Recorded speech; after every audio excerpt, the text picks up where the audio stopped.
Hello everyone, welcome and welcome back to my channel and welcome to today's video. So my name is ERO, a Nigerian YouTuber, mom of two, wife, living here in Dubai, UAE. So I've been getting a lot of comments by people asking me to talk about schools in Dubai, how to put your child in a school, the procedures, the schools, the type of schools and everything. So that's why I'm doing this video. And I also did a video where I talked about everything you need to know before moving your family to Dubai. So if you've not seen that video, please click this link and go watch it out, okay? Anyways, without wasting any much time, let's dive right into today's video. So the very first thing to consider before enrolling your child into a school here in Dubai is the curriculum, okay? You need to understand the curriculum that you want your child to be taught in. Do you want your child to be taught in a British curriculum or an American curriculum or an Indian curriculum? Imagine you are a person from the Western world and you want to enroll your child in an Indian school, okay? They are going to teach that child with Indian curriculum, so it's going to be a little bit of it's not going to be nice, okay? So you need to first of all determine the curriculum you want your child to be taught in. There are different curriculums. Maybe I'll pop some here so that you guys can see them. There are different curriculums, to mention a few, okay? So decide or know the kind of curriculum you want your child to be taught in first before you think of enrolling your child in the school. So the next point is the fees, the school fees, and this is where a lot of people have been asking for, okay? There are different schools here in Dubai with different curriculum, which means that it's different school fees, okay? You cannot expect a school that is a British school to collect the same amount of school fees from a school that is in maybe another curriculum, because you know that the British schools, most of their teachers, they bring them from abroad. They are English teachers and all that. Why American curriculum? So it depends on the curriculum that the school has. That's how the fees are, okay? There are schools that you can enroll your child and it goes from 9,000 AED, 9,000 dirhams to 20,000 dirhams per year, okay, which is per session, I think it's 2 term or 3 term, which is per session, okay? You get what I mean? Why there are others that go from 20,000 to 40 or 30. There are some that are from 40 to 70. So it depends on your budget. It depends on how much you are willing to spend on your child's education. So there are different schools. Don't feel like because people say schools are expensive here, they are not affordable schools. There are other affordable schools, but it depends on what you can afford and what you are willing to spend for your child's education, okay? Now I'm going to be doing a video separately listing the names, the different types of schools and the prices and the location in Dubai. If you are interested in that video, please let me know in the comment section of this video and I'll do that video telling you the different types of schools we have here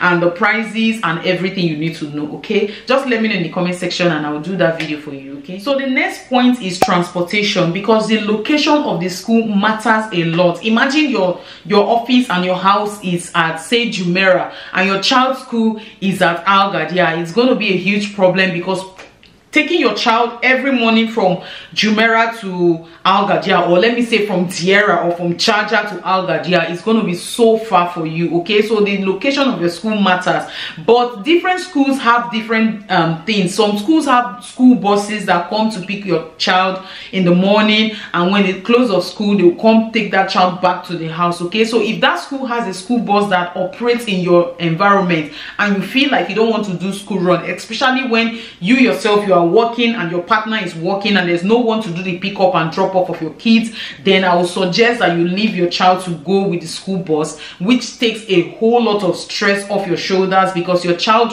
you just need to wake up in the morning and get that child ready for school, and the school bus will come, pick that child up in the morning, drop the child in school, and when at the close of school, bring the child back to your house, okay? You just need to have someone around to pick up the child when they close from school, okay? So there are schools that offer school buses, but you need to pay for them. There are others that have school buses for free also, so you need to make your inquiry which of the schools. Do you want a school where, I think I know about 2 schools that have free bus services, and I think Chubby Chicks is one, and Sierra Private School or something, I'm not sure, is another one. They have free transportation, while the other ones you need to pay annually, or you need to pay for school bus separately from the school fee. So this is something that you should put into consideration before enrolling your child into any school, because you don't want to start, you know, sometimes, like when my son started school, he was going, there was no school bus in my area, so they didn't give us a school bus, and I had like other people in my area who were going to school. It was my husband that was doing the school run, but it got to a point his job timing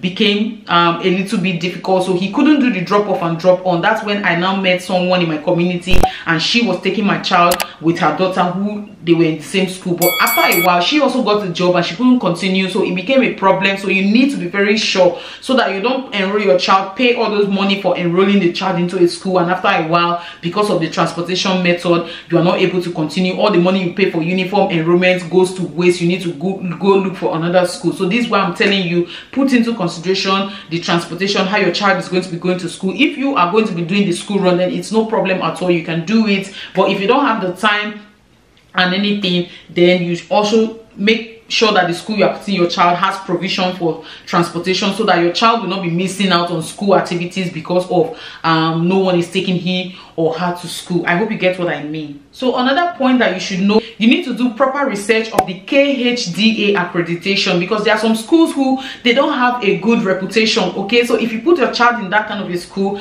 I'm sorry, what is your child? You're just be paying money for nothing. The child may not be learning anything. So this KHDA, I don't know the full meaning, maybe I'll leave it on the screen. They are the one who go around to, you know, check all these schools, check everything that needs to be in place. It's not just learning.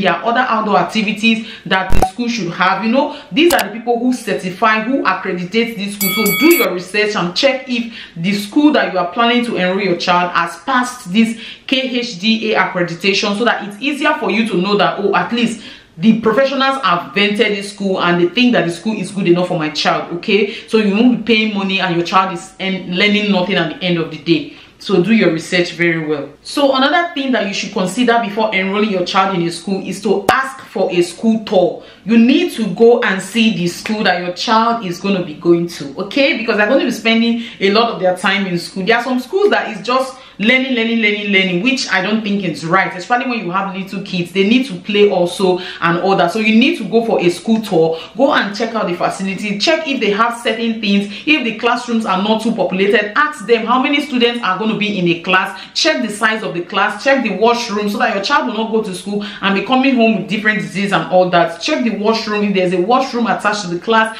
check the play area, if it's kids friendly. You need to go on a tour and see with your eyes everything that the school has to offer, so that you know where you are taking your child into. Because when you are not there and the child is in school, you need to be able to like breathe down a little and know that, okay, my child is in safe hands. Okay, so you need to check out, you need to ask for a school tour. They will gladly let you know when you should come for the tour, and they will show you around, tell you everything you need to do, and you see with your eyes, at least to an extent, where your child will be going to learn. Okay, so another thing that you need to know before you enroll your child into a school is that you need to know that when kids start school, they start coming home with different sickness and disease. Today they can come with cold, tomorrow flu, next tomorrow cough and all that, because they are now mingling with other kids. Okay, you can be able to say, oh, my kids okay, I'm taking care of them, they are healthy, but you don't know the kids, the other kids they are meeting in school. So you need to up your vitamins, up what you give your child, your multivitamins, anything that will help their immunity to be stronger, to be better, to be able to resist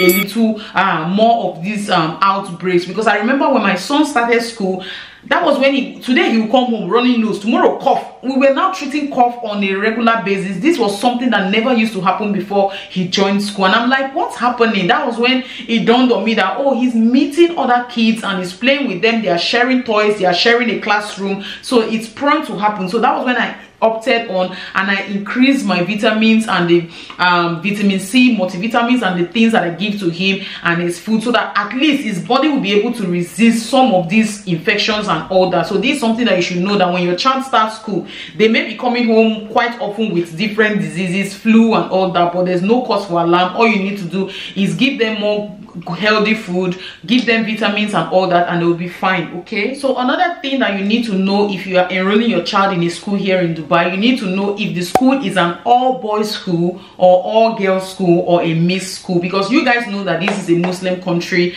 and there are certain things that are not allowed. Boys and girls are not allowed to be in the same environment in certain areas and in certain schools. There are some schools that they don't really like it. boys have their separate teachers, girls have their separate teachers, and boys have their separate entrance, girls have their separate entrance. You need to consider it, especially if you are not a Muslim and you cannot relate. So you need to know how that school operates. Are they going to be mixed? Are they going to be boys and girls in the same class, or your child is going to be in an all girls class or all boys class? So you need to ask this, and very, very important information. So the final point for this video is that you need to understand that there are going to be Ramadan timing, because it's a Muslim country, like I said, and during the Ramadan season they close early. Okay, so you can just drop your child in the morning and before you know it, it's time for pickup. So you need to arrange all these things. Ramadan timing, the timing for schooling is shortened, and you need to be ready to pick your child when it's time for pickup. Okay, anyways, thank you guys for watching. I hope you enjoyed watching this video. If you did, please like the video, comment down below, share, subscribe to my channel, and turn on your post notifications, and I'll see you in my next one. Bye guys, and do stay blessed. Mwah.